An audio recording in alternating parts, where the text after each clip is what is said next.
quero primeiro agradecer a Deus e a todos os irmãos espirituais da espiritualidade que estão trabalhando, assim como agradecer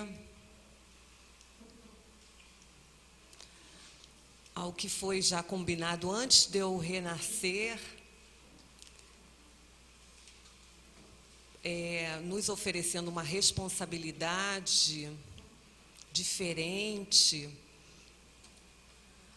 para esse momento de estudo, para que nós mentalmente pudéssemos nos orientar de forma diferenciada, que nós agora, por exemplo, eu espero esse encontro há 30 anos, porque eu tenho certeza de que a família, os pais, esperavam já há 50 anos. Porque nós pensamos que nós temos essa responsabilidade. Nós temos esse compromisso, todo mundo do Brasil, mundialmente, nós viemos aqui, né? Então a gente tem esse compromisso, e a gente precisa ter muita paciência. Então, hoje o meu tema é um tema difícil, não é fácil, não. Fácil para o ouvinte, fácil para o surdo, não. Todos nós estamos em processo, em crescimento. E a Casa Espírita aqui, falta ainda estratégias para organizar esse encontro, e todos nós estamos em evolução. E no futuro, isso vai se tornar mais fácil. Então, é como se fôssemos criancinhas, e o nosso objetivo com o trabalho é de promover isso, para que no futuro aconteça de forma mais concreta. E a tradução e interpretação, ela está sendo feita também ali visualmente, através de português. Então, pode passar o vídeo. Então, vocês estão vendo aí essa foto, essa imagem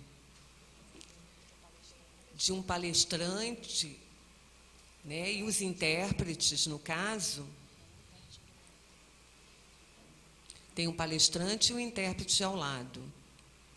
Então, essa imagem, ela mostra como é o trabalho de interpretação. Se tem mais de quando acontece de ter mais de uma língua, se o palestrante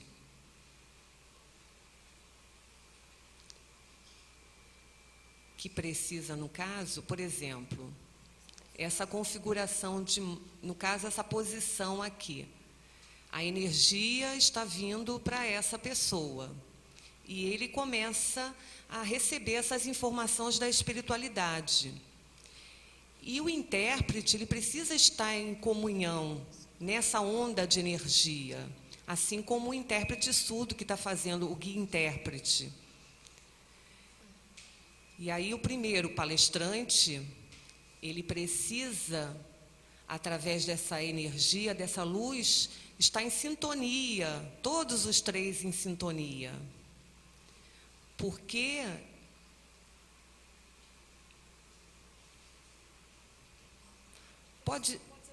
por isso que não pode ser qualquer intérprete.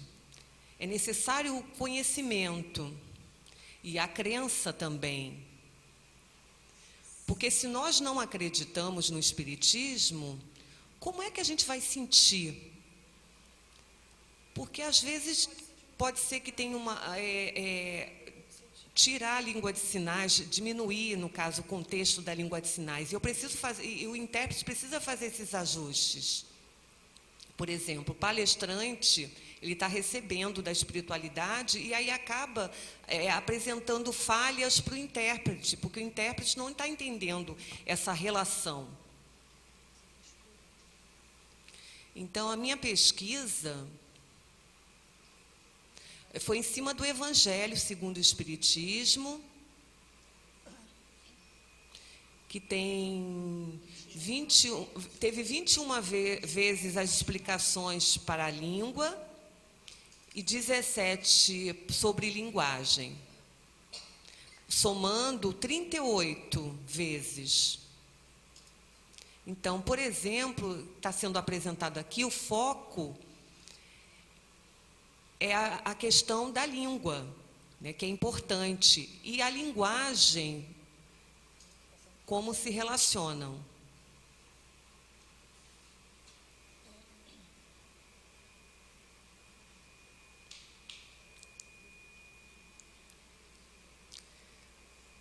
Sempre, dentro do Evangelho segundo o Espiritismo, as metáforas, parábolas ditas por Jesus,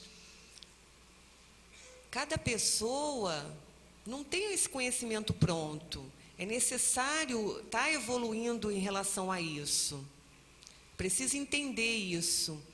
Jesus disse de uma forma em que a gente tivéssemos emoção ou pensando que ele estava bravo com a gente, impondo alguma coisa. Não, ele foi dizendo de uma forma,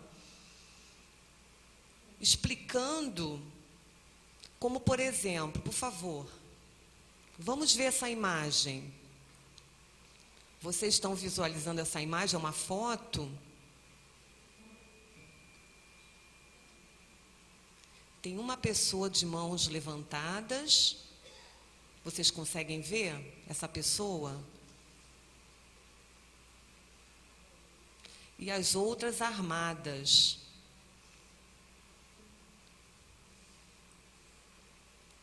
Nós surdos ou as pessoas que estão presentes, nós precisamos perceber que existe, que essa pessoa que tem uma pessoa surda nessa imagem.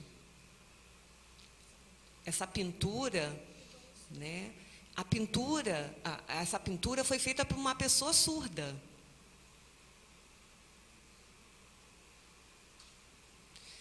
E nós entendemos a arte surda e que até hoje ela tem seu significado. O que vocês estão sentindo, vendo aí através dessas mãos nessa imagem? Por exemplo, o que vocês estão visualizando? Se não há luta, se os surdos não lutassem sobre a questão da cultura, da arte surda, vocês olhariam e falariam: o que significa isso? Então, de um lado está o exército, que está mostrando a questão da política, as mãos que estão na luta. Então, essas mãos, elas representam os surdos. A gente vê que existe uma trajetória até hoje, que é um marco, né, que mostra a questão da língua de sinais. E esse marco é o que Jesus já explicava. E as pessoas não entendem. Então, existe uma metáfora nisso que precisa ser modificada. E aí as pessoas passam a perceber.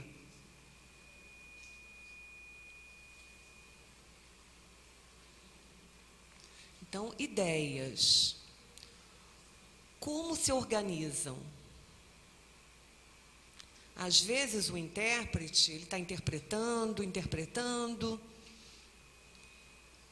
e aí muitas coisas são deixadas de fora. E aí fazem essas caras e ficam sem entender nada. O que está sendo passado? Então o intérprete está interpretando.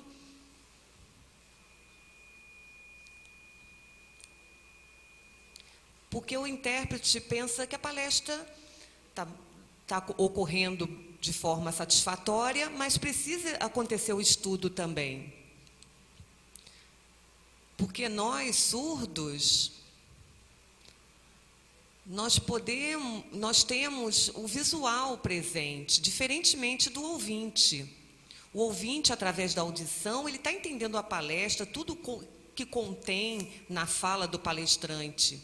E o surdo, visualmente, ele precisa também ter acesso a isso. Então, ele precisa ter mais informação, ele precisa ter mais estudo, porque é importante ele entender. Então, é preciso essa organização dos grupos de estudo.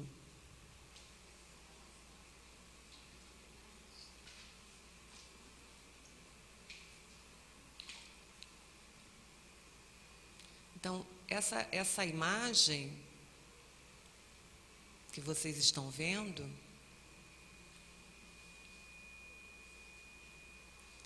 ela mostra uma experiência diferenciada, que toca a gente e que nos remete a um pensar essa imagem também.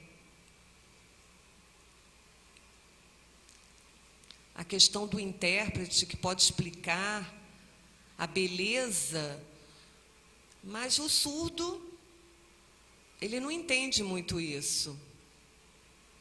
Então, precisa o quê? Precisa uma organização mental, um pensar sobre a cultura, o conhecimento, sobre a vida, o sentimento do povo surdo.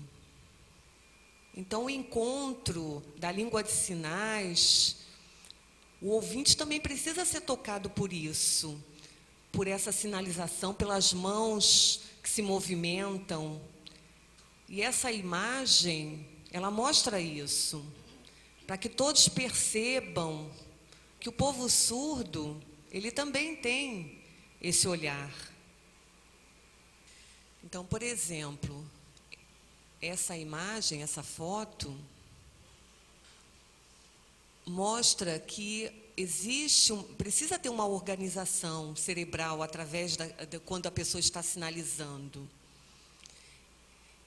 Às vezes, o que está sendo sinalizado não tem muito a ver com o tema.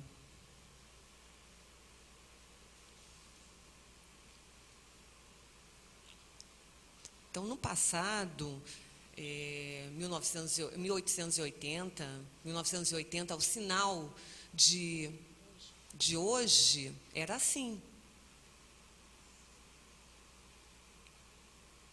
E hoje? Hoje a gente faz esse sinal. Então, se o intérprete, ele utiliza esse sinal e as pessoas não estão entendendo, vão fazer errado, está errado. Então, é necessário a gente pensar essa trajetória também da língua de sinais, assim como acontece nas outras línguas. O significado antes era diferente, mas hoje está dessa forma.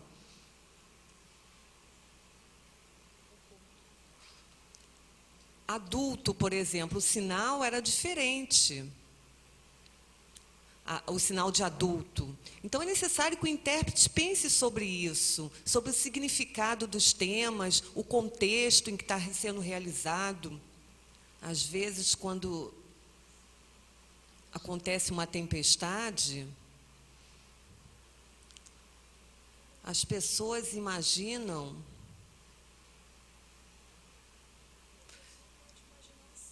por exemplo, a gente tem uma imagem sobre a questão da tempestade. Então, as pessoas podem imaginar dessa forma, a tempestade é assim. Cada um tem o seu conceito de tempestade.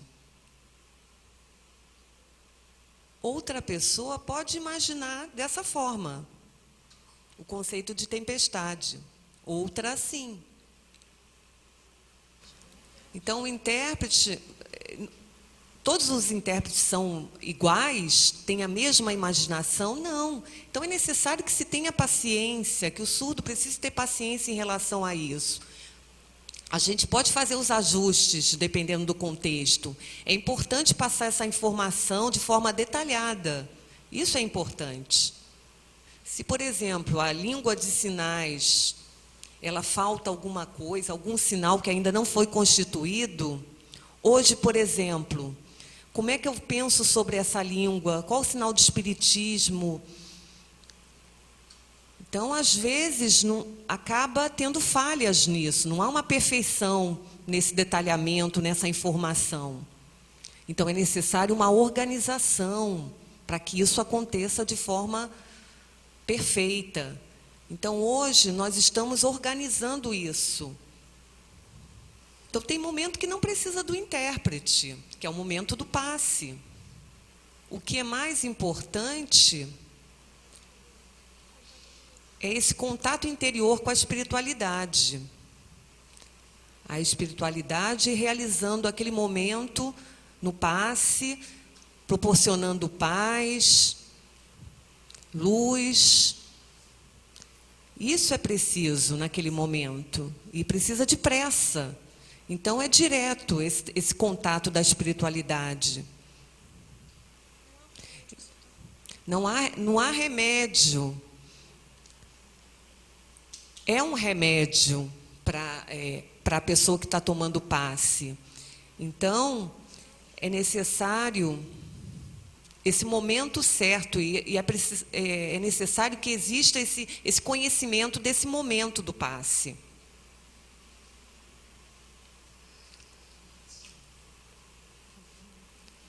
Por exemplo, a prece,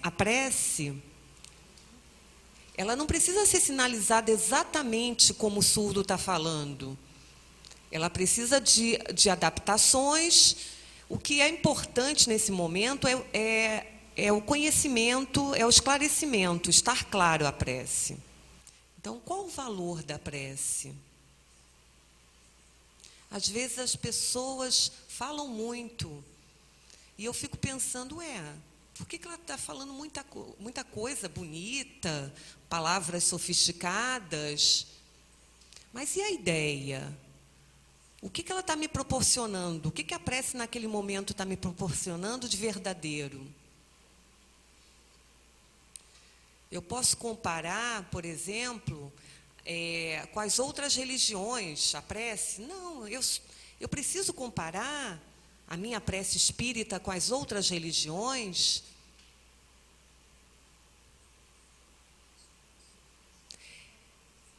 Eu preciso, o meu entendimento é diferente, o meu conhecimento é diferente. Ah, você é dessa religião, você é dessa... Não, eu não preciso orientar as pessoas para que elas aconselhar as pessoas. É o momento da prece. Nesse momento, precisa do quê? Precisa que todos nós estejamos em união para uma mudança verdadeira, um aprendizado, uma construção nossa, de cada um.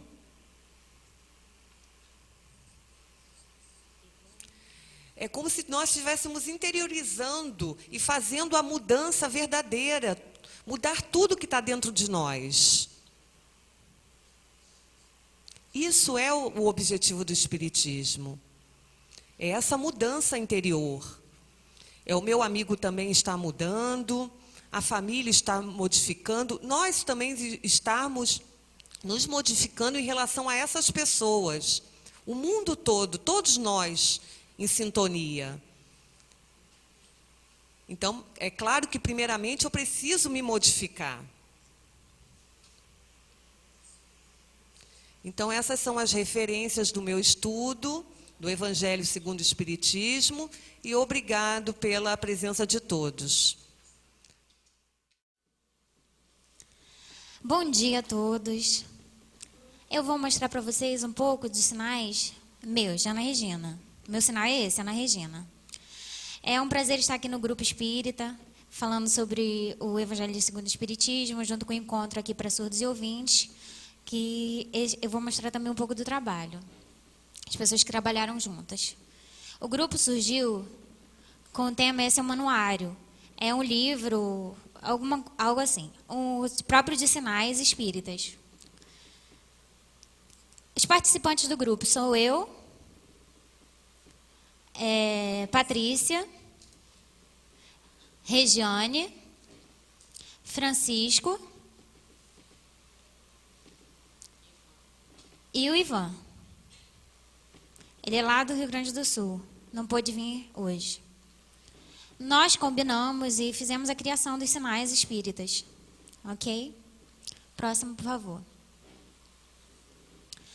Esse é o começo de criação de sinais espíritas. Hoje não é um manuário. Não é um manuário agora. Se nós combinarmos juntos, trabalhamos depois pronto, não está. Então precisamos de estudo, que para podermos entender, porque agora eles vão surgir já os sinais? Não vão, vai demorar a surgir.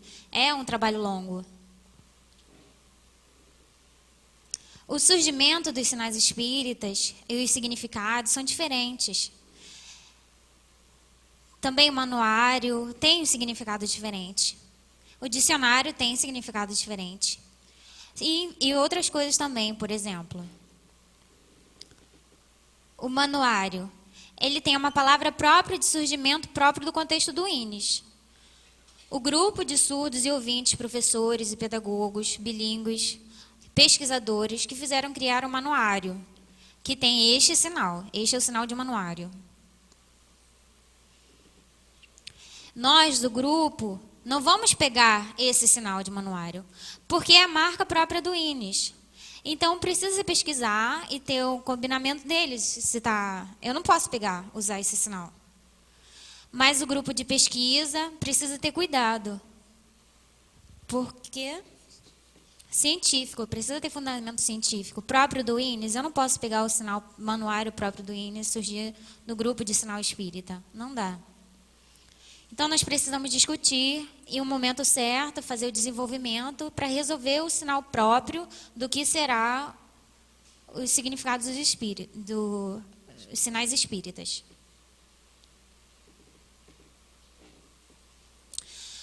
Outro tema, por exemplo, é o glossário. O que é o glossário? Qual é o significado de glossário? É, por exemplo, um sinal. E aí tem a explicação do conceito deste sinal. Precisa saber o que é o sinal, o conceito desse sinal. Por exemplo, depois, a pessoa surda, ouvinte também, ela vai verificar todo o glossário. E o grupo espírita também pode usar um glossário. E estudando, desenvolvimento do estudo, porque isso falta. Também tem o sinalário, que é um novo conceito. Não tem um sinal. Esse termo foi combinado pelo grupo espírita. Tem o sinalário. Lá na UFES que tem um sinalário. O grupo é uma terminologia de sinal. Que o conceito e a explicação do sinal. Tem o sinal e a explicação desse sinal. Então, os surdos eles precisam estudar para fazer o sinalário, porque não tem sinal surgido dentro do estudo espírita. Por isso, nós precisamos criar os três. O manuário, um glossário e o sinalário. E os três precisam ter a combinação própria com os sinais espíritas. E nós vamos continuar estudando para desenvolver isso. Bem, o objetivo. O objetivo hoje é que surja da criação de alguns sinais do manuário. Precisa ser combinado. É um grupo que precisa entender e combinar o sinal espírita. E também entender o que é o espiritismo e continuar estudando o espiritismo, frequentando. E aí, para fazer o surgimento dos sinais espíritas em grupo com pessoas espíritas, ajudando também na profissionalização do intérprete, da pessoa que frequenta a casa espírita. E precisa que todos os intérpretes e as pessoas livres também, os surdos, porque a gente vai estudando e não tem sinal, por exemplo. O sinal do Letras Livres, você vai pegar o sinal do Letras Livres e colocar? Não dá. Precisa ter um contexto. É a área da Letras Livres. É outro contexto. Por exemplo, os sinais espíritas precisam estar combinando próprio com o contexto espírita.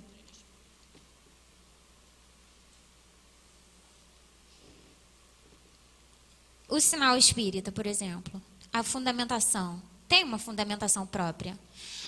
E pode usar o apoio da Lei de Libras, que é a 10.098, que é a lei própria de Libras, que conhece, por exemplo, a Libras como língua oficial do surdo brasileiro. O segundo também é a questão da acessibilidade, que nós do grupo, que vamos criar os sinais, precisamos da acessibilidade para interpretar para o surdo e dar o apoio do surdo. Não é um sinal de aprender o conceito junto.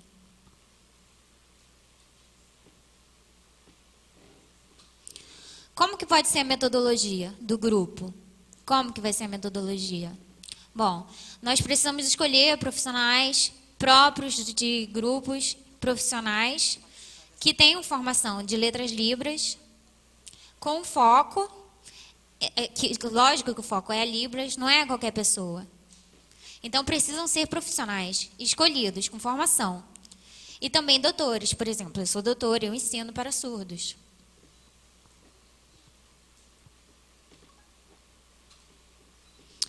Segunda metodologia é como que o grupo de trabalho ele vai escolher os sinais que combinem. Primeiro, eu não consigo ver, desculpa. Ah, tá. Bem, primeiro, escolher as palavras de cada palavra espírita, da doutrina espírita, conversaremos, discutiremos. E aí, segundamente, nós poderemos fazer a criação dos sinais e verificar se eles combinam com o contexto. Combinando o contexto, nós podemos fazer a escritura disso. E aí, escrever as palavras com os contextos. Cada palavra que é mais usual na doutrina espírita. E aí, ir verificando e pegando e juntando isso num documento. E pensando também, como que usa os conceitos? Iconicidade da língua, se apropriando da iconicidade da língua. Ou, por exemplo, palavras, morfologia. A morfologia das palavras. Isso precisa combinar com o surgimento da criação do sinal. E também, vocês sabem que tem a Libras, não tem a Libras escrita em português. Eu, casa, e não tem. Então, nós pensamos no signwriting. O signwriting é mais fácil e fica claro, porque é a Libras escrita em signwriting. E aí isso pode ser registrado na forma escrita. Finalizando isso, nós podemos fazer a criação do vídeo. E aí a sinalização em vídeo e a edição, porque demora horas para fazer, aí é um trabalho de básico. Então, se der erro, precisa parar, e aí faz de novo, e ajustar. Isso não é fácil. E depois isso pode ser colocado num blog, ou no YouTube, em outros lugares. Até agora tem 36 sinais, 63 sinais, e faltam alguns. Precisam ser discutidos. Você já tem no YouTube 32. Nós precisamos de materiais, de recursos visuais. Aí podemos combinar no domingo no Skype ou no WhatsApp. No Skype. Todo domingo. E às vezes três pessoas, 4. São 3 pessoas, são 4. Eu, Patrícia, Francisco e Regiane. E aí nós ficamos discutindo em Libras e conversando junto. Por algum momento, e aí no futuro vai ver. Todo domingo. Tem um momento de 8h30, mais ou menos, 8h30 da noite. Tá? Todo domingo, 8h30 da noite, a gente se reúne. Bem, também precisa combinar e avisar que vai ter no próximo domingo e também no WhatsApp. Porque o sinal, se ficar com dúvida, aí a palestra pergunta no WhatsApp, tá? Ou WhatsApp. E aí envia para o outro e a gente vai conversando no momento. Muito obrigada, estou muito feliz por estar aqui hoje. Muito obrigada à tecnologia por ajudar o surdo. Agora, e o momento? Como é que está o momento? Depois do intervalo, depois eu quero discutir com a Patrícia sobre isso, tá? Muito obrigada. Depois eu volto do intervalo do café, porque eu vou discutir com a Patrícia. Tá bom? Obrigada a todos. Muito obrigada. Quando a gente começa a juntar os termos e cria-se um novo sinal, uma nova palavra. É um exemplo. Em inglês também, without. Significa, em português, sem, nada, né? Então, na verdade, é a junção de duas palavras, with e out. Juntou, ficou então um sinal que significa assim, sem, em português, né? Então, a morfologia ajuda a criarmos essa construção de palavras. E os sinais, em qualquer língua isso é usual. Próximo. Então, tem vários países com várias línguas, né, com morfologias e palavras diferentes. E a Libras? Tem? A Patrícia, ela vai fazer a colocação agora.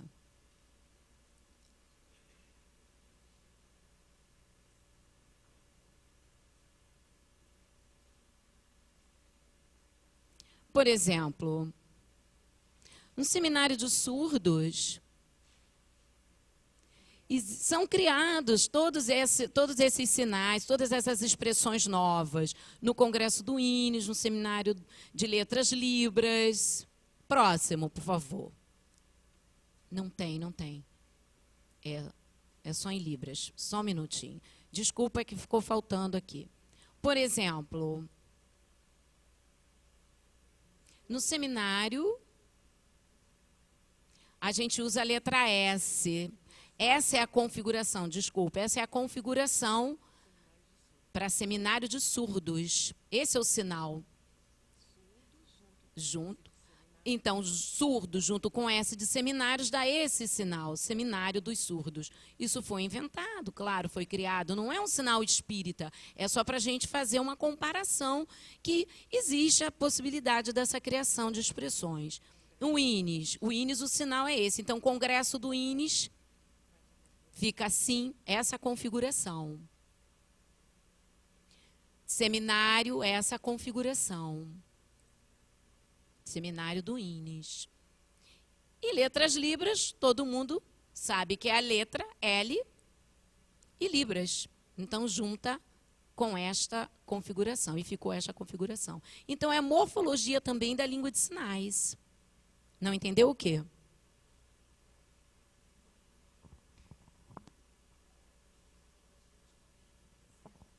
Ah, sim, letras Libras combina. Muito bem. Congresso do INES, Seminário do INES, Seminário dos Surdos. Isso pode acontecer. Outro, por exemplo, nós temos aqui. Qual é a questão da área que nós vemos, por exemplo, acadêmica, linguística, sociolinguística, da informática e da biologia? São exemplos de sinais. Então, acadêmica. A tese. O sinal é assim. Tese. Em português, todo mundo sabe, né? Como a gente pode fazer agora em Libras. Então, nós vamos estudar e aumentar o nosso conhecimento acerca desse termo. E o conhecimento... Então, o que seria tese? Seria o conhecimento colocado no papel. Então, o sinal de tese seria desta forma. É desta forma, né? E da sociolinguística, o dialeto. É assim o sinal, dialeto. Por quê? A letra, o D é da minha língua. E outra pessoa de outra língua, quando vê este tipo de configuração, vai poder compartilhar né? E entender que se refere à palavra dialeto. De duas línguas, exatamente. Obrigada. Ele pode aceitar, né? E posso usar o dialeto dele também. Agora, na informática, eu acho mais difícil. Algoritmo. Esta palavra, o sinal é assim. Há uns 2 anos atrás, mais ou menos, teve um encontro nessa área de informática em que eu participei e a gente criou muitos sinais, né? E um deles eu trouxe para vocês, algoritmo. Em biologia, na área de biologia, que a maioria de vocês conhecem, usam normalmente o sinal, né, de coração, assim. Mas na área de biologia não se usa dessa forma. A gente usa assim o sinal de coração em biologia.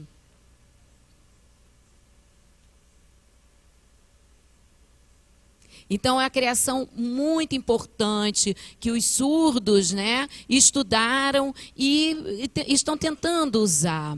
Então, quer dizer, normalmente a gente usa isso, mas são significados diferentes. Na área de biologia não pode usar o sinal de coração dessa forma. Mas lá em biologia, realmente o coração vai ser usado desta forma. A palavra coração, o sinal será assim. Próximo. Pode ser? Não, continua. Eu vou para o YouTube depois. Bom. Então, nós vamos dar continuidade na área, né, na discussão dessas transformações. Agora, como a gente vai trabalhar essa variação?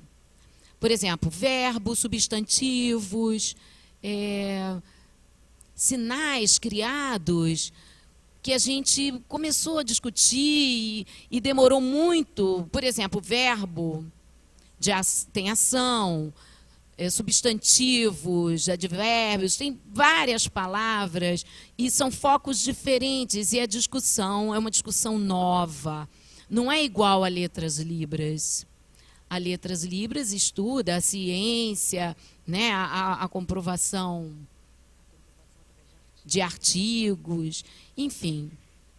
Agora, a tradução precisa ser diferente, a gente precisa ter acessibilidade para o surdo, um momento certo de se fazer essa criação, principalmente na doutrina espírita, que não se tem esse tipo de tradução, a tradução é difícil, então não dá para fazer uma coisa rápida, precisa ter uma base e aprofundar os estudos para que no futuro a gente possa ter esse trabalho já concretizado. Então, por exemplo, oração. Orar é um verbo, orar. Então, na área de pesquisa, o verbo tem movimento, né? Então, ó, orar. Então, a gente precisa ver o contexto, né? Orar é assim, mas depende. Por exemplo, oração. Eu vou ler, ou eu vou inventar, ou eu não sei, depende de como eu vou fazer a minha oração. Eu posso fazer assim ou assim, é igual. Depende do significado. Então, a gente precisa estudar, ao longo do tempo, a gente vai criando. Não existe um sinal certo por enquanto. Agora, a derivação do verbo para substantivo e do substantivo para o verbo. Então, existe uma discussão, por exemplo, na área que é comum, varrer. Varrer é igual a varrendo? Vassoura? Desculpa, é igual a vassoura? Varrer é igual a vassoura? Porque é o sinal de vassoura. Exemplo, outro exemplo. Comer. Comer muito. Agora, comida é o mesmo sinal de comer? Será que eu posso fazer os dois? Então, depende, a gente precisa discutir. Não pode sair criando um sinal espírita agora, sem antes fazer um desenvolvimento do trabalho.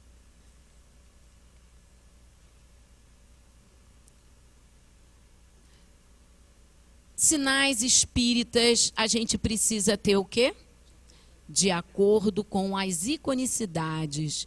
Então, a gente precisa de muita foto, muito material visual.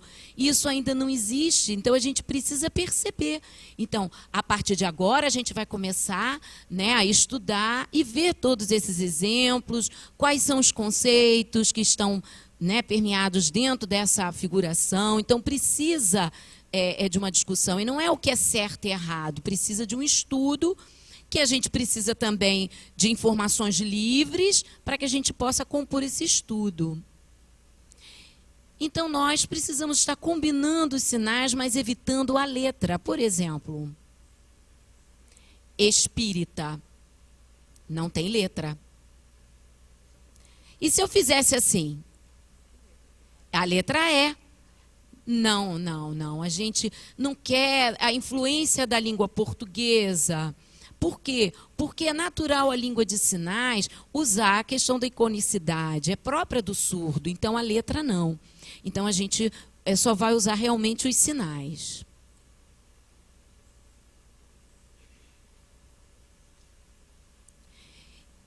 Então, por exemplo, existem palavras na doutrina espírita, claro, várias palavras de significados muito diferentes na área e difíceis da área da doutrina espírita. Por exemplo, duelo.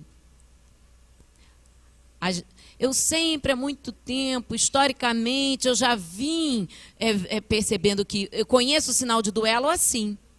Mas não é igual o que está querendo dizer ali na doutrina, né? Não é o duelo só da espada, enfim. A gente precisa discutir essa questão conceitual da palavra duelo. Mas ela precisa estar dentro de um contexto. Eu preciso entender essa interpretação, né, que é feita. Né? Existe o duelo de espadas, né, que tem um significado, mas para a doutrina espírita é diferente. Então, o que é comum precisa ser descartado, né? E o que é importante está dentro da doutrina espírita. Então, a Shirley explicou muito bem sobre isso, por exemplo.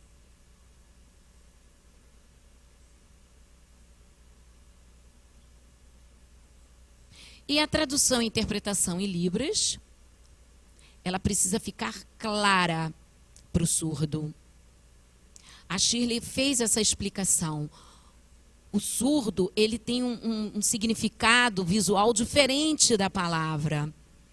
A doutrina espírita, as palestras da doutrina espírita, né, para o ouvinte, vem e o intérprete precisa criar uma imagem de interpretação para que o surdo possa entender. Ele não pode simplesmente adaptar ou usar uma estratégia para fazer com que o surdo entenda.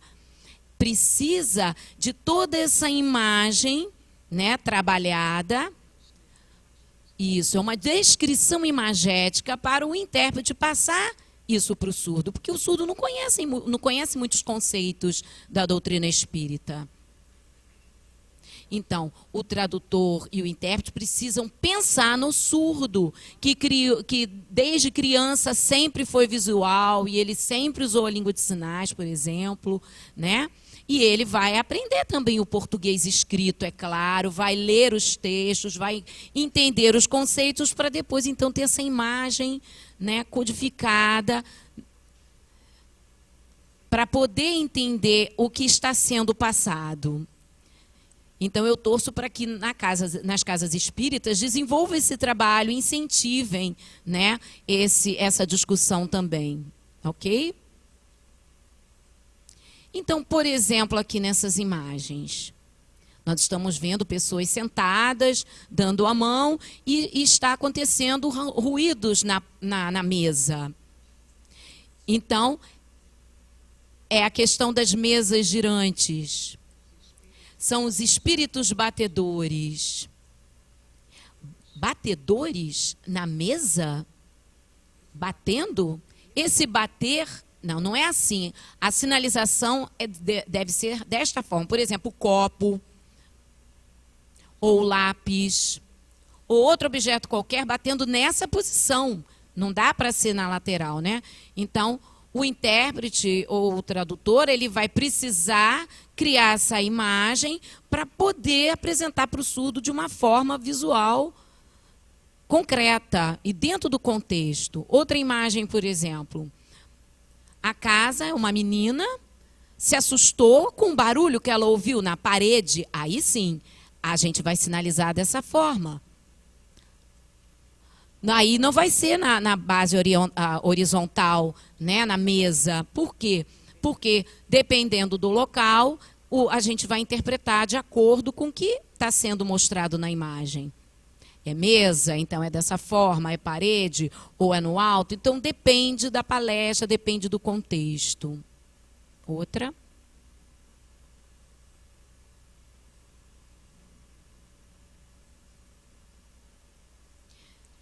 A gente precisa também ter muito cuidado com a polissemia. São palavras diferentes, mas com significado iguais. Ou então palavras iguais com significados diferentes. E nós precisamos ter muito cuidado. Porque na área de interpretação e tradução tem um estudo muito profundo sobre isso. Então, a palavra tem significados diferentes também. Então, por exemplo, o sinal de pegar. Não é só assim. Pegar no braço. A pessoa está correndo, pega no braço. Pegar o copo. Pegar uma madeira, pegar um papel. Né? Agora, se nós fizermos uma outra conotação, igual a questão da materialização, então eu vou pegar no braço, vai ser igual o sinal de pegar anterior, então materializar vai ser pegar aqui no braço. Então depende. Eu estou falando materialização ou pegar no braço? Então, por exemplo, a outra, déjà vu. Ah, é algo que você recordou de repente e... Aí eu vou estar sempre recordando? Vai me dar dor de cabeça. Ah, tem a ver com sinal de dor de cabeça? É, porque assim é o sinal, é o mesmo sinal... Então, vai depender do contexto. Eu estou fazendo dor de cabeça, mas depende da área, depende da polissemia. Então, existem 3 tipos, né, para essa criação de sinais e que vai se combinar melhor com a doutrina espírita. No futuro, a gente vai escolher qual será o melhor, sinalário, glossário, manuário, enfim. A gente vai pedir ajuda, né, para que a gente possa estar realmente discutindo com a doutrina espírita. Agora, a Patrícia ela vai fazer outras apresentações. Tem movimento o sinal. Esse sinal está sendo realizado dessa forma. Eu posso usar referenciando 4 pessoas...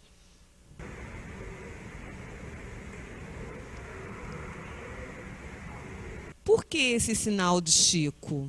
Porque ele estava sempre acostumado a fazer dessa forma quando ele fazia a psicografia. Então, ficou próprio dele, próprio do Chico. Então, ele sempre utilizava dessa mão na testa. A gente sempre viu isso nos filmes. É próprio do Chico. Espírita. Esse é o sinal visual que mostra o espírito. Então, nós tivemos muita discussão, porque aqui no Rio, cada lugar tem o seu sinal. Então, nós fechamos nesse sinal, porque ele é simples e demonstra suavemente o sinal de espírita. Esse... Por exemplo, o desenho, a foto da Joana de Ângeles, né? Ela usa perispírito. Olha o inflar da bochecha, porque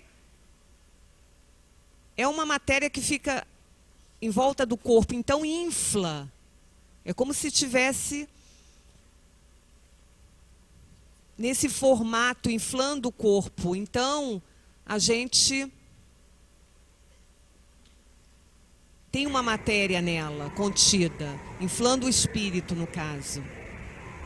Então, é leve também. Gênese.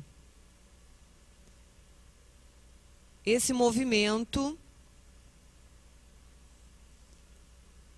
é um movimento mais fechado em relação ao mundo. É um movimento mais fechado, menor. Então, começa mostrando a criação do planeta.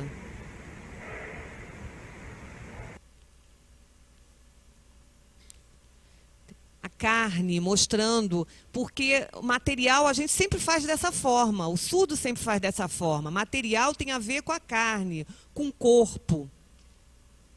Por isso que foi feito esse sinal. É diferente o significado. Energia, energia do corpo, energia. Todos nós temos essa energia.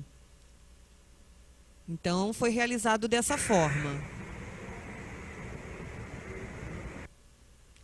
Espiritualidade. Vocês sentem, pensam que é como que a gente pensa, como a gente sente. É a espiritualidade nos ajudando. Todos nós sentimos dessa forma. Então, foi pensado dessa maneira, o sinal.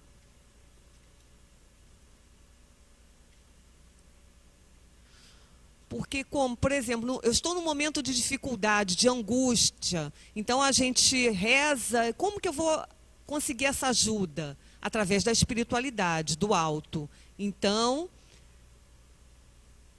foi fechado dessa forma o sinal.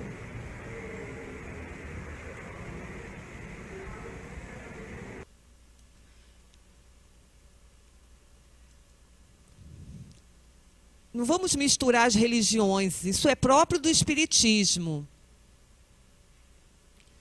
Casa espírita. É a morfologia, a criação de um sinal, juntando dois sinais, de casa e de espírito. Então, esse é um exemplo de morfologia. Casa espírita. Então, se torna até mais rápido na hora da sinalização. O Evangelho segundo o Espiritismo. Esse é o sinal pronto na palma da mão, por causa que a palma da mão aberta configura o livro. Então, não tem como fazer a datilologia, muito extenso. Então, diretamente a gente faz esse sinal. Desencarnado, a pessoa que morre, que desencarna, ela sai do corpo, né? O espírito sai do corpo, vai embora. Então o corpo fica e o espírito sai. Acabou. Morreu.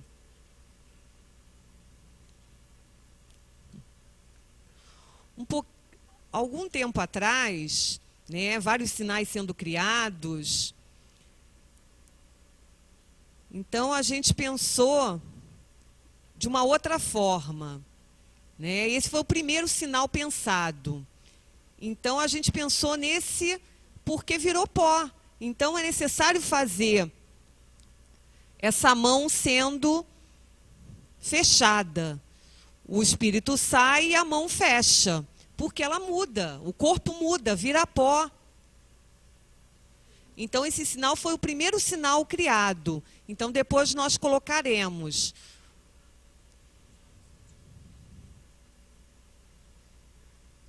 Então, é o pó que é o corpo que vira pó.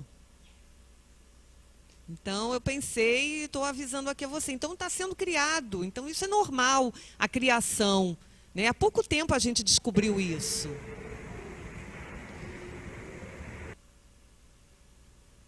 Encarnado, né? O espírito chegando ao corpo, o corpo se torna vivo, né? A vida. Então, pode ser na frente? Pode. É a vida, né? A gente sempre fala assim, viver. Então, é interessante a gente mostrar dessa forma. Então, depois eu vou explicar. Existe uma explicação para toda essa formação dos sinais. Materialista. A pessoa que na vida, né, que gosta das coisas materiais, que isso é meu, muito ligado às suas coisas, não solta, não se desvencilha das coisas materiais. Então ela pega, é como se ela estivesse pegando.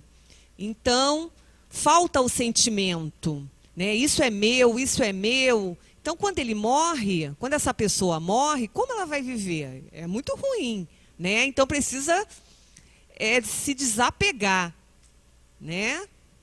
Então pegar e desapegar. Então, a sua vida, você só vive apegado às coisas? Não pode. É necessário dividir com as pessoas, fazer essa interação. Então,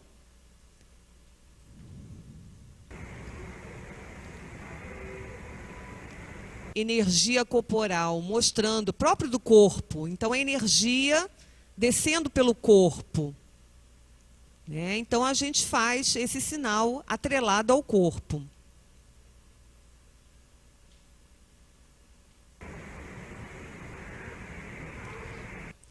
Universo cósmico, energia universal, né? Mostrando o planeta e toda energia. Então, isso está no mundo, está no universo, né? Isso é em todos os planetas. É o mesmo significado, no caso, na língua de sinais, né? Então, a pessoa ela vai utilizar as duas, o sinal para as duas expressões. Colônia. É a casa do, né, como se tivesse, a casa do pai tem vários lugares, né? Então, a colônia é representada dessa forma, né? Então, é para onde nós iremos depois que desencarnarmos. Então, esse é um sinal geral, eu quero avisar isso.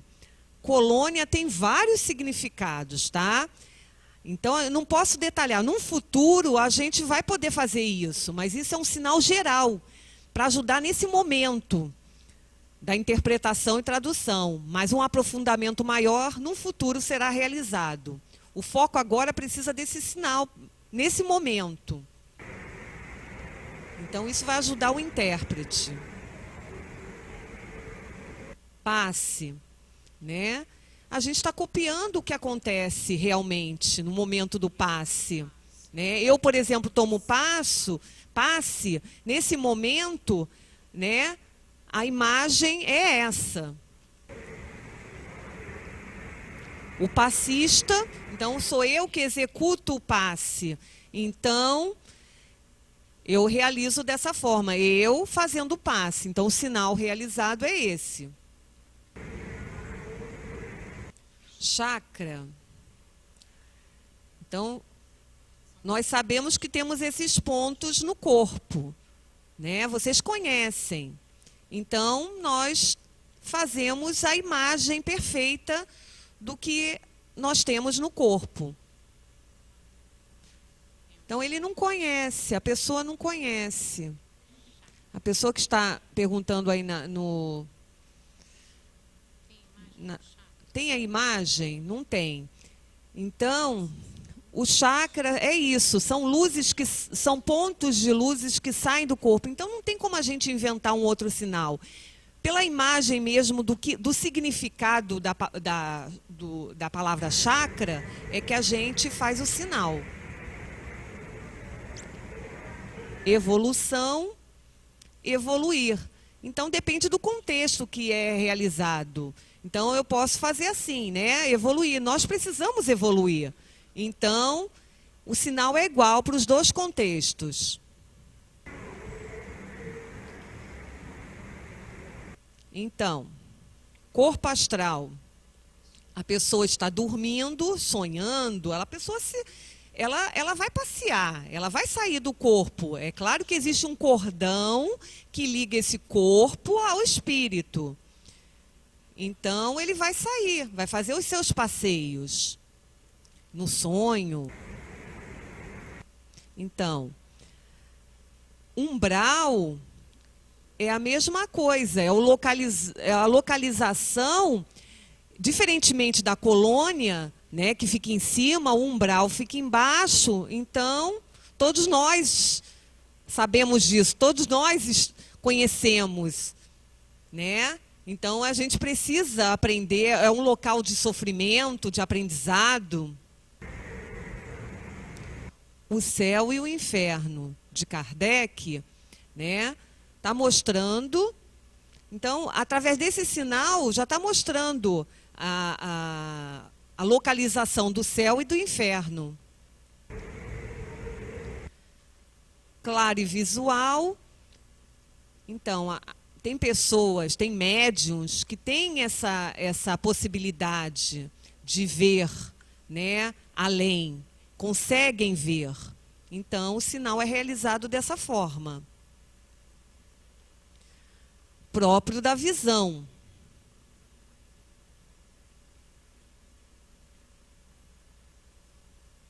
Conseguem ver o futuro. Sensitiva. Está relacionado com sentimento. Então, é feito no peito, dessa forma. Divaldo Franco. Por causa da questão do olhar dele, de como ele... É o formato dos olhos, junto com o rosto. Então, nós criamos esse sinal. Então, agora eu vou mostrar o glossário. Bezerra de Menezes está relacionado com a barba, é a imagem dele. Esse é o glossário, tá? Então, vocês visualizem, por favor. Bezerra de Menezes. Nome dele.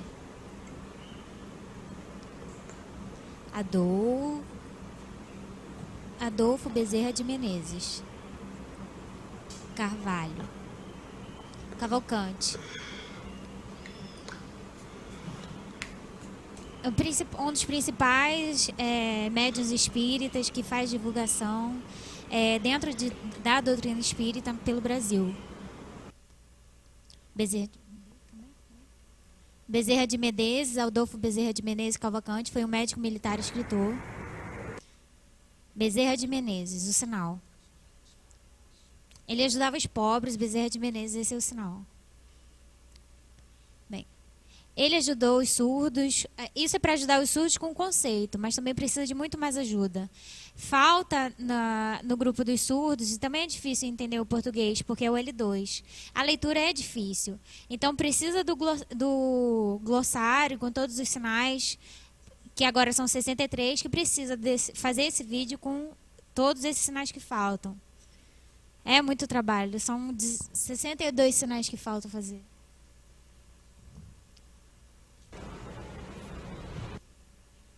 Livre-arbítrio. Esse é o sinal de livre-arbítrio. Mas por que seria esse sinal? Porque é própria da escolha da própria pessoa. São os caminhos que elas podem seguir. São vários os caminhos que podem ser escolhidos. E também precisa ter vontade da possibilidade. Ou também a questão da liberdade da pessoa, do sujeito, de fazer as suas escolhas. Que também tem a capacidade, por exemplo, do que vai acontecer. E precisa acompanhar também as influências. Depende da sua vontade. Dentro do Espiritismo explica que eu posso seguir um caminho e depois modificar e ir para outro caminho. Que depende da minha vontade, da vontade da pessoa que vai fazer as ações. Isso está de acordo com o que acontece, com as escolhas. Isso é natural dos caminhos, é o livre-arbítrio. E segundo, também é importante perceber que o homem, ele nunca, ele fica parado, ele tem sempre as suas escolhas. Sempre ele pode fazer escolhas diferentes. Sempre o quê? A pessoa, ela é responsável pelo que faz ou pelo que não faz. Por exemplo, um vocabulário próprio. Fatalidade. Livre-arbítrio, fatalidade. Faculdade da criatura, autodeterminar-se, poder da vontade. Liberdade moral do homem, faculdade que ele tem de se guiar pela sua vontade, na realização de seus atos. Os espíritos ensinam que a alteração das faculdades mentais, por uma causa acidental ou natural, é o único caso em que o homem fica privado de seu livre-arbítrio. Fora disso, é sempre senhor de fazer ou de não fazer, ver fatalidade. Acaso. Nessa área da doutrina espírita, não tem acaso, não existem acasos. Porque tudo que acontece, todas as ações, todas as criações, antes já foram influenciadas pela criação divina. O acaso, não existe o acaso. Por causa disso, tudo antes já estava previsto. O acaso. Para o Espiritismo, o acaso inexiste, em aplicação da axioma de que não há efeito sem causa. Obrigada, Patrícia, pela paciência. Muito obrigada, Patrícia. E pelo braço que ela operou. Bom, os 63 sinais que estão dentro do YouTube. Pelo caminho do YouTube, Sinais Espíritas, vídeo. Ou Sinais Espíritas, vídeo 2.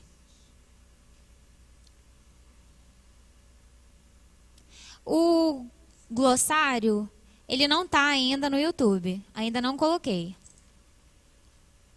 YouTube, não está ainda dentro do YouTube. Tem muito ainda que ser feito, ajustado, editado. Não é fácil, são horas de trabalho. É mais de um dia para organizar, não deu tempo.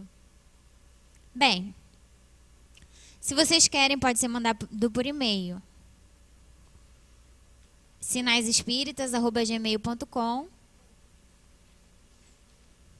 Tá? Nesse e-mail vocês podem conhecer alguns sinais. Se vocês conhecem alguns sinais espíritas usados em outros municípios, em outros lugares, ou que intérpretes usam, podem passar para a gente fazer essa troca de informações, que nós aceitamos e também tentamos modificar. Por exemplo, um surdo lá de Minas Gerais, de um município, tem uma palavra, causa e efeito, um termo. Ou ação e reação. O surdo, ele me passou a informação, assim, esse sinal. Eu achei bem legal. E também nós do grupo, fizemos esse sinal, ação e reação. Nós do grupo fizemos esse sinal. E aí conversamos e ele passou esse sinal e a gente fica, é muita ideia, precisa combinar os conceitos. Então é um trabalho que não tem fim. Então, se tem certo, se errado, isso não tem. É um trabalho sem fim, que são conceitos que precisam ser combinados e aceitos. E aí, para todos, futuramente, fazemos uma unificação dos sinais da doutrina espírita para os espíritas usarem. Então, evitando uma variação muito extensa entre os sinais, os dialetos ou o uso próprio dos lugares, tá?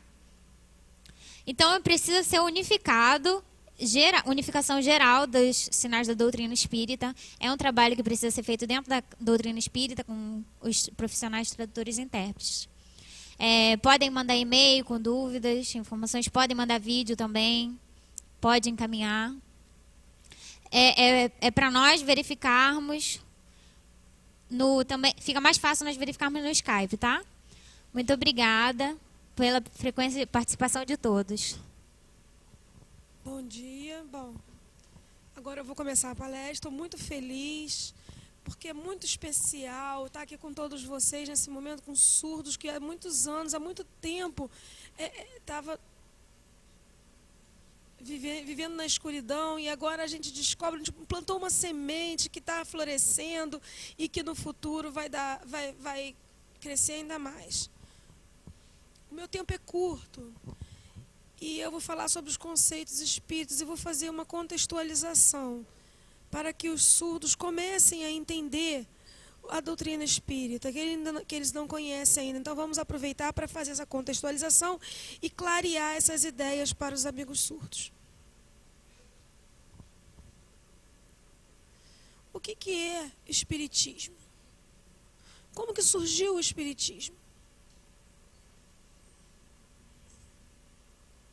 Comparando, é como se fosse uma árvore, o espírito e a raiz.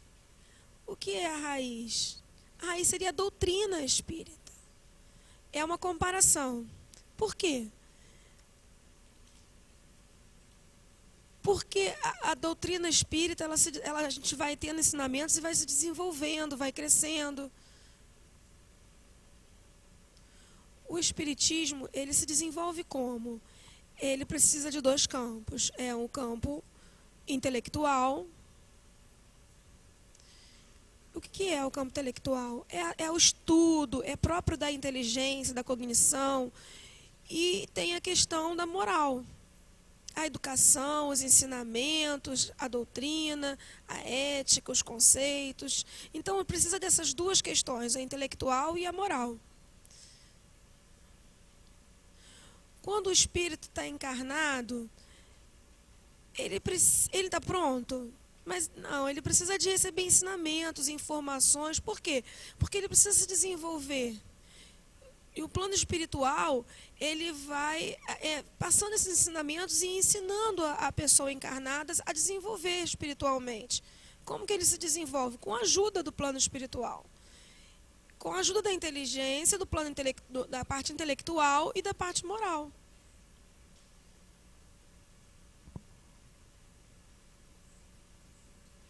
O espiritismo, eu vou mostrar 3 imagens. A primeira de Moisés, de Jesus, a segunda de Jesus e a terceira de Allan Kardec. Moisés, na linha do tempo, por exemplo, antes, não havia nada, não havia registro de nada. E aí o plano espiritual preparou e ajudou e desenvolveu o processo de desenvolvimento moral do homem, das pessoas. E depois, o povo ainda estava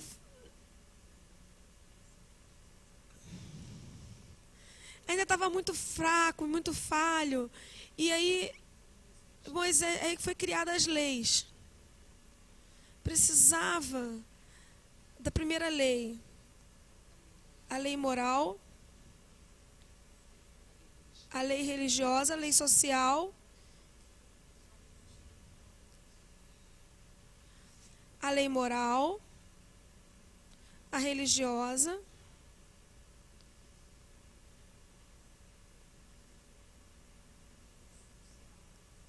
a ética,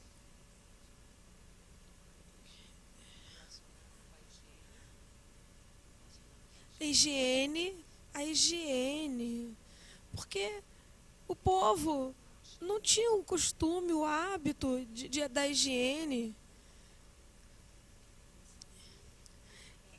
E essa lei foi uma lei provisória que foi se modificando.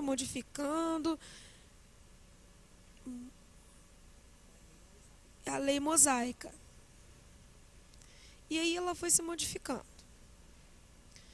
Bem, o povo foi recebendo esses ensinamentos e acreditava em castigo, e era uma forma mais violenta de doutrinação.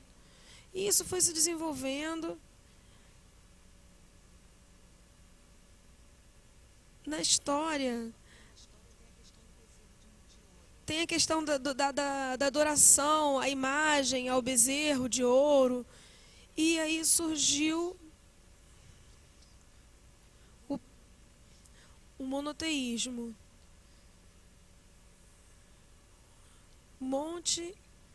Sinai, lá no Monte Sinai. E aí ele teve uma mediunidade, teve uma revelação espiritual que os espíritos passaram para ele e mandaram os 10 mandamentos. E essa lei perdurou até hoje. E as coisas foram se modificando com o tempo. Mas os 10 mandamentos permaneceram. E aí de Moisés em diante, depois veio Jesus. Não teve nada nessa linha, nesse tempo, não. Teve. A espiritualidade estava sempre em trabalho, sempre lembrando, ensinando, mostrando o caminho, apontando, sempre acompanhando essa trajetória. E Jesus... E aí por que veio Jesus? O mundo estava muito egoísta, muito cheio de orgulho. E aí Jesus veio para ensinar o amor. O amor como principal, como a principal lei. E Jesus falava, e o principal tema dele, ele explicava por parábolas. Por quê? Porque ele contava histórias curtas, que dentro tinham ensinamentos de moral, né? Tinham uma moral, tinham ensinamentos. E aí o tempo foi passando, e aí depois eu vou explicar sobre... E aí veio os fenômenos mediúnicos, eles sempre existiram. Sócrates era um filósofo e ele era um educador do povo.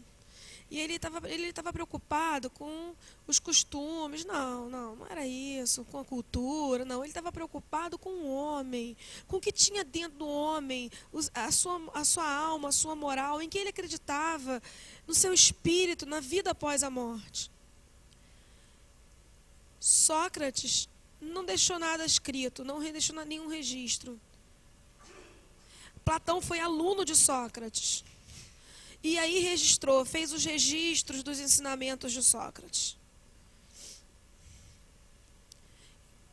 Igual Jesus, ele falava, explicava por parábolas, mas não deixou nada escrito.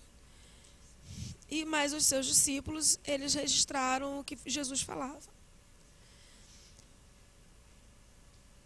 E aí tem diversas passagens, por exemplo.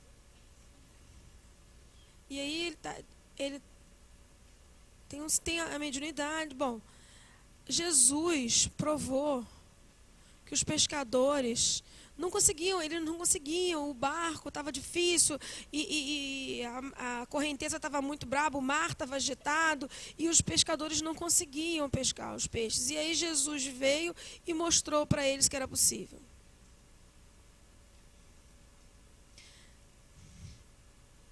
E agora a Bíblia.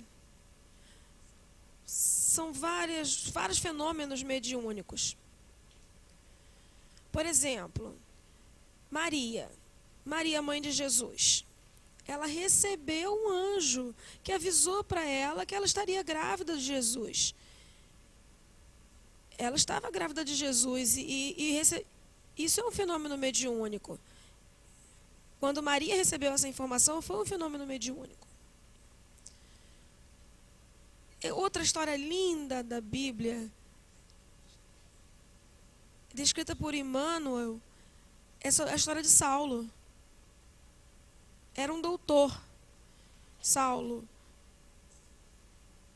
Ele não tinha fé, ele não acreditava.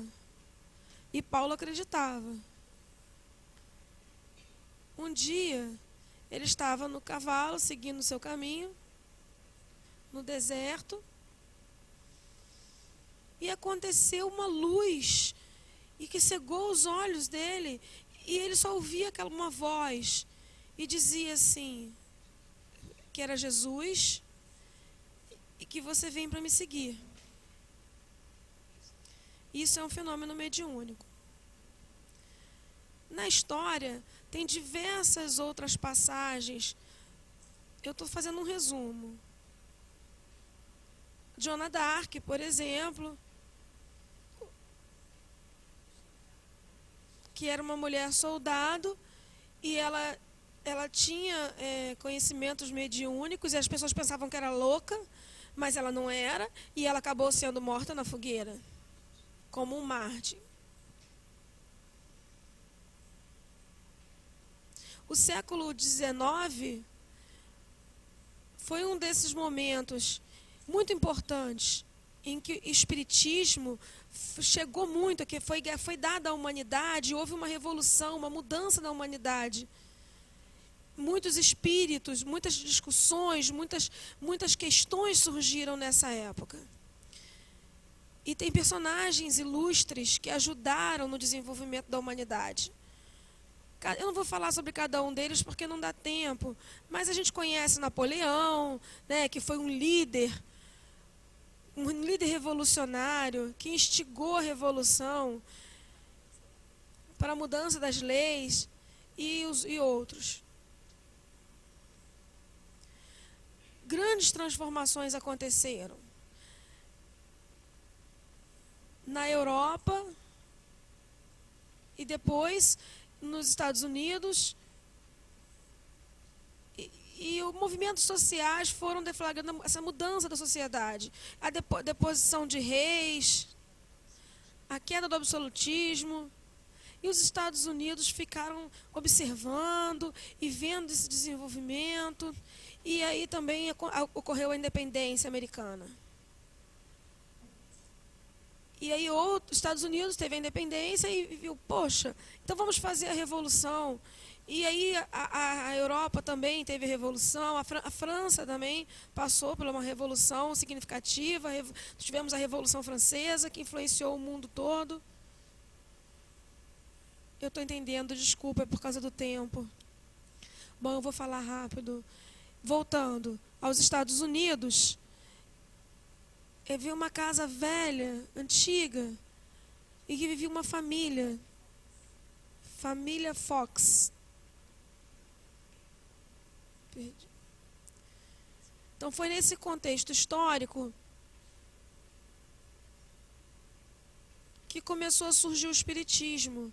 E o que foi? As leis, as regras, a codificação espírita. A primeira vez que isso aconteceu, com o objetivo de melhorar a humanidade. Consoladora, por quê? Por que o Consolador? Porque veio trazer revelações de consolação. E é nesse cenário de transformações que surge Allan Kardec. Hoje é aniversário de Allan Kardec, vamos comemorar. E aí ele organizou e pesquisou, e ele não foi criando de qualquer maneira, ele foi observando, pesquisando, criando, juntando uma coisa com a outra, e foi observando fenômenos mediúnicos, e fazendo perguntas, e anotando, e tendo respostas, promovendo uma verdadeira revolução moral para o progresso da humanidade.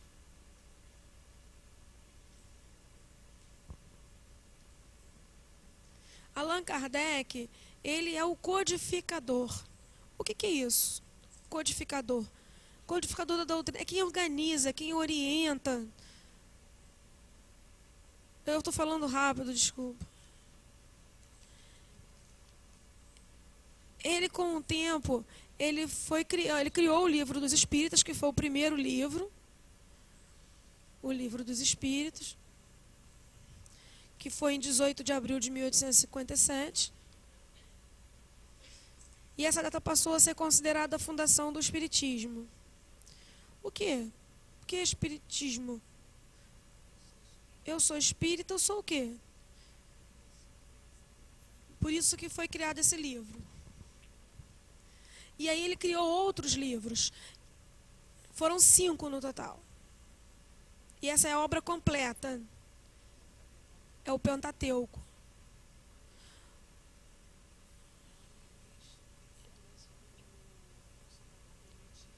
Então, o Consolador Prometido foi a doutrina espírita que foi trazida por Allan Kardec.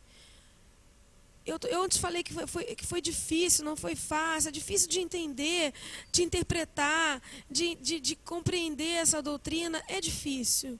Por isso que eu trago como prova, trouxe imagens para que as pessoas possam entender, que não só lê nos livros, e aí vejam as imagens, e aquilo consola, e aquilo acalma, tranquiliza.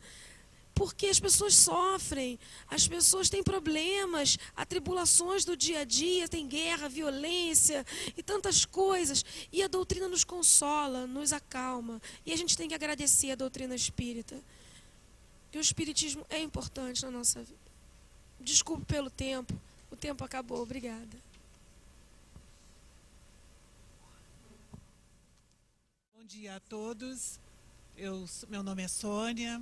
Eu coordeno o projeto Acessibilidades Jerônimo Mendonça, que é um projeto que visa capacitar os tarefeiros, os trabalhadores das casas espíritas para o acolhimento da pessoa com deficiência, seja ela com uma deficiência visual, deficiência auditiva, o surdo, a pessoa que utiliza cadeira de rodas, enfim, todas as deficiências, uma vez que o espiritismo é para todos e os tarefeiros, os trabalhadores das casas espíritas, nem sempre têm o conhecimento de como acolher, de como receber e como se comunicar com as pessoas com deficiência na casa espírita em qualquer faixa etária, em qualquer idade, em qualquer sexo.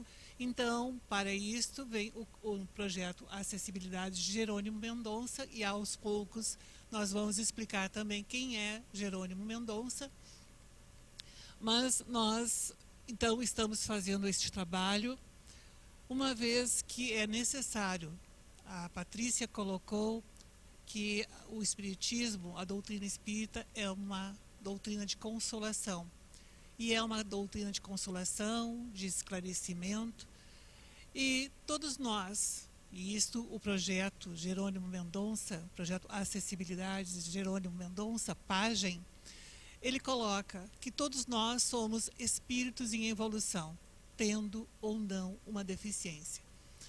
E todos nós temos as nossas possibilidades. Hoje, nesta encarnação, eu sou cega, não é? Então, eu percebo o mundo de uma outra maneira, lido com o mundo de uma outra maneira, e é preciso que as pessoas compreendam essa forma dentro de uma casa espírita.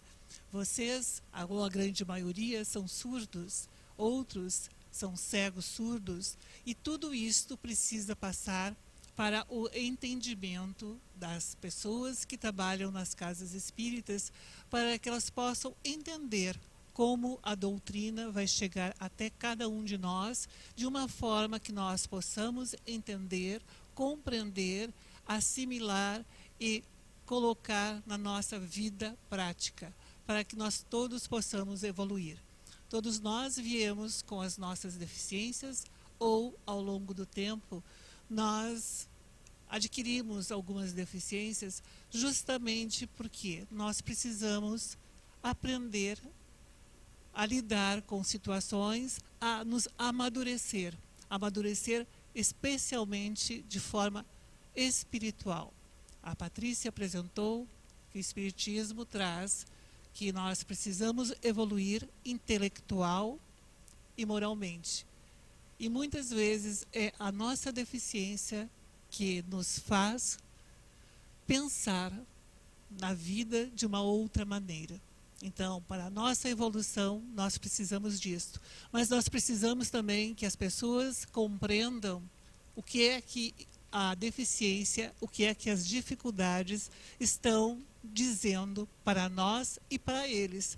Porque se nós temos hoje alguma deficiência, significa que também as pessoas que estão conosco também precisam de uma aprendizagem, tanto como cada um de nós. Hoje eu fui convidada para falar aqui com vocês, conversar sobre mediunidade. E mediunidade é uma faculdade natural que todos temos. em maior ou menor grau. É uma faculdade natural, porque todos nós somos espíritos, com a diferença de que nós hoje estamos reencarnados, mas espíritos todos nós somos. Então é importante, é necessário que a gente que todos nós comecemos a pensar em mediunidade como uma forma de nós nos comunicarmos, de haver uma comunicação entre espíritos encarnados e espíritos desencarnados. A mediunidade, ela se expressa de diferentes formas. Podemos ter a vidência, podemos ter a audição, podemos ter o desdobramento, a intuição, os efeitos físicos, podemos ter a premonição, enfim, uma diversidade de formas de expressão da mediunidade. O próprio desdobramento, o pensamento também é uma forma de expressão dessa mediunidade, que nós vamos ter em maior ou menor grau. Dizemos que aquele que apresenta a mediunidade, essa faculdade orgânica, mas que está diretamente ligada à moral da pessoa, quando essa pessoa apresenta com maior intensidade, ela chama-se médium. Médium é uma palavra de origem latina que significa intermediário, ou seja, funciona como um intérprete, como um instrumento do espírito desencarnado para comunicar-se com aqueles que estão encarnados. Então, mediunidade é a capacidade, é a faculdade que uma pessoa apresenta, é uma faculdade orgânica, mas que está vinculada diretamente ao poder, à capacidade moral, à qualidade moral da pessoa, porque é a partir daí que ela vai fazer um bom ou um mau uso da sua mediunidade.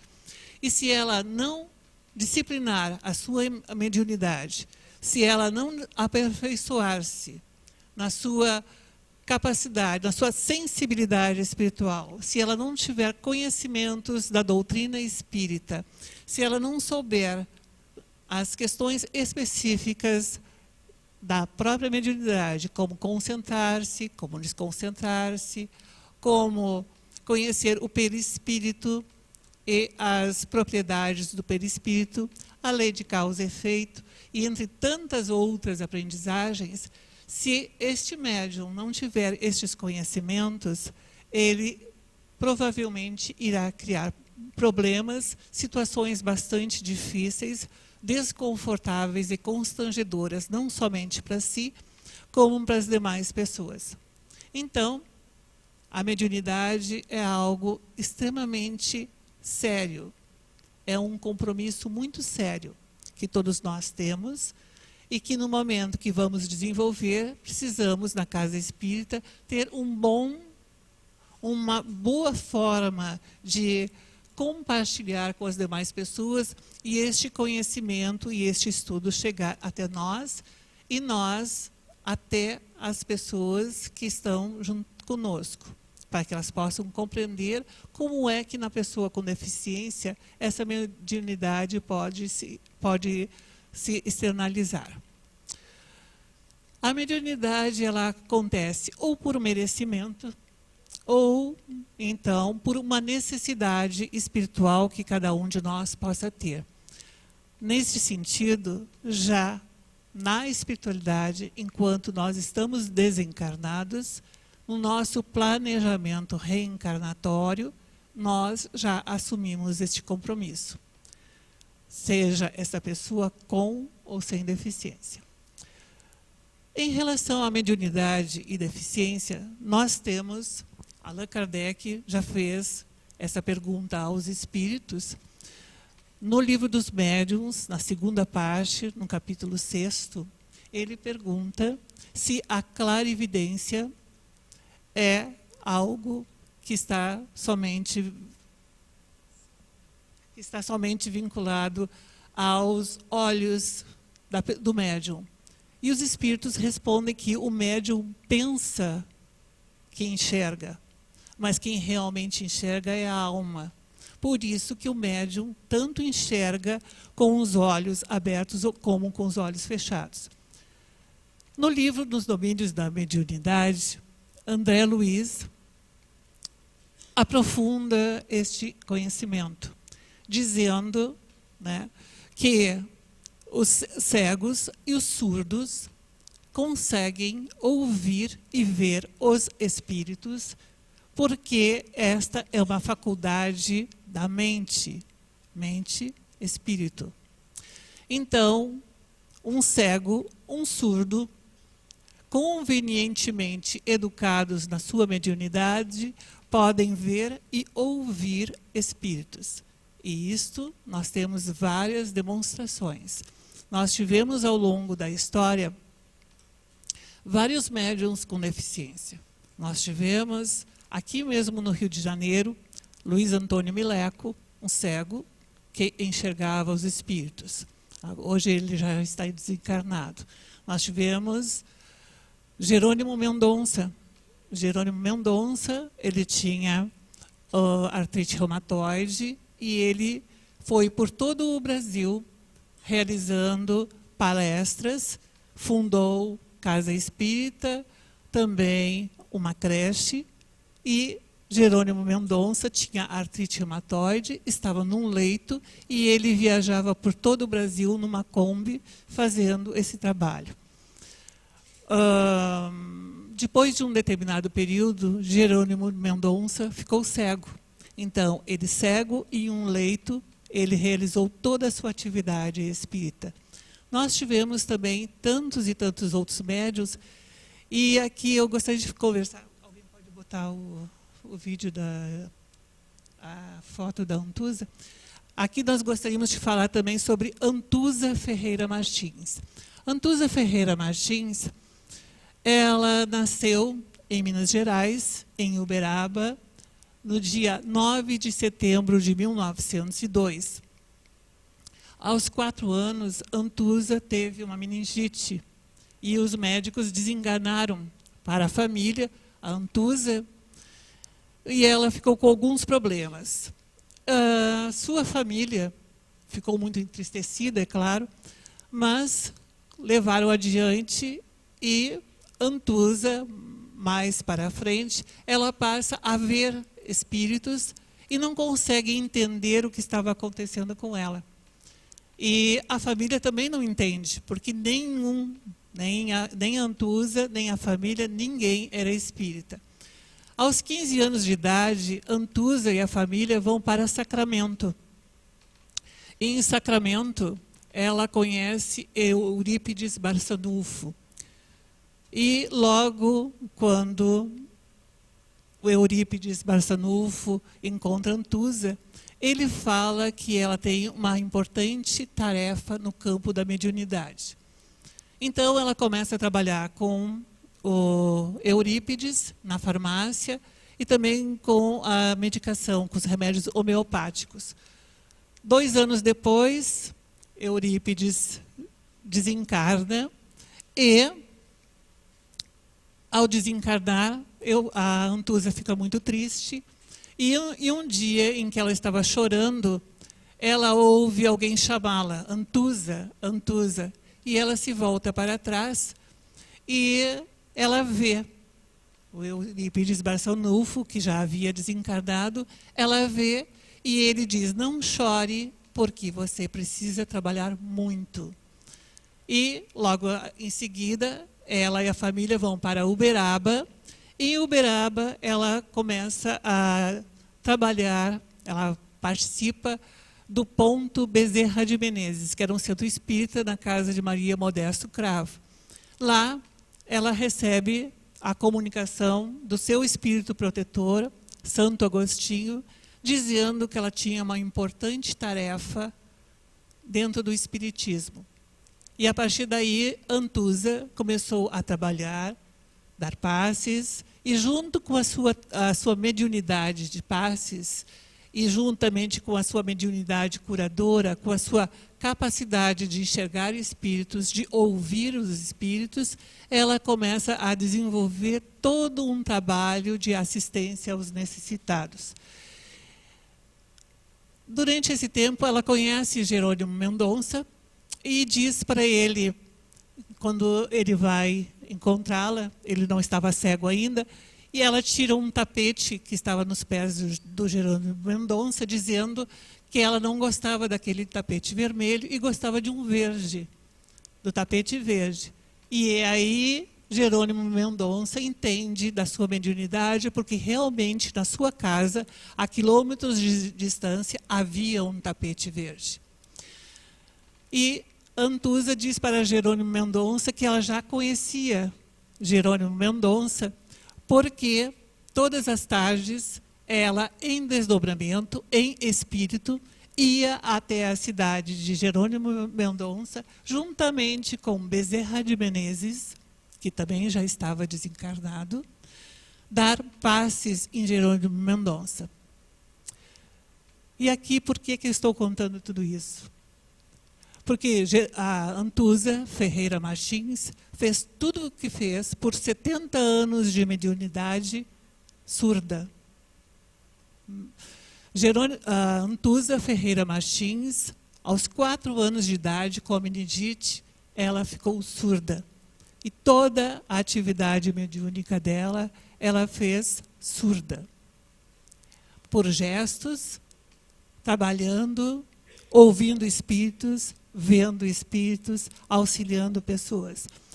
Então, hoje, a partir disso, nós precisamos entender que é preciso que as casas espíritas repensem não somente a participação das pessoas com deficiência na casa espírita, mas também repense a condição de mediunidade de todos nós. É preciso que todo o movimento espírita entenda que nós precisamos, sim, de ajudas, mas que todos nós temos a possibilidade de uma evolução. E o dia de hoje é um dia bastante simbólico, um dia bastante importante. Nascimento, data em que se comemora o nascimento de Allan Kardec, um dia em que nós conversamos sobre Jerônimo Mendonça, esse grande médium, trabalhador da doutrina espírita, numa casa fundada por Bezerra de Menezes.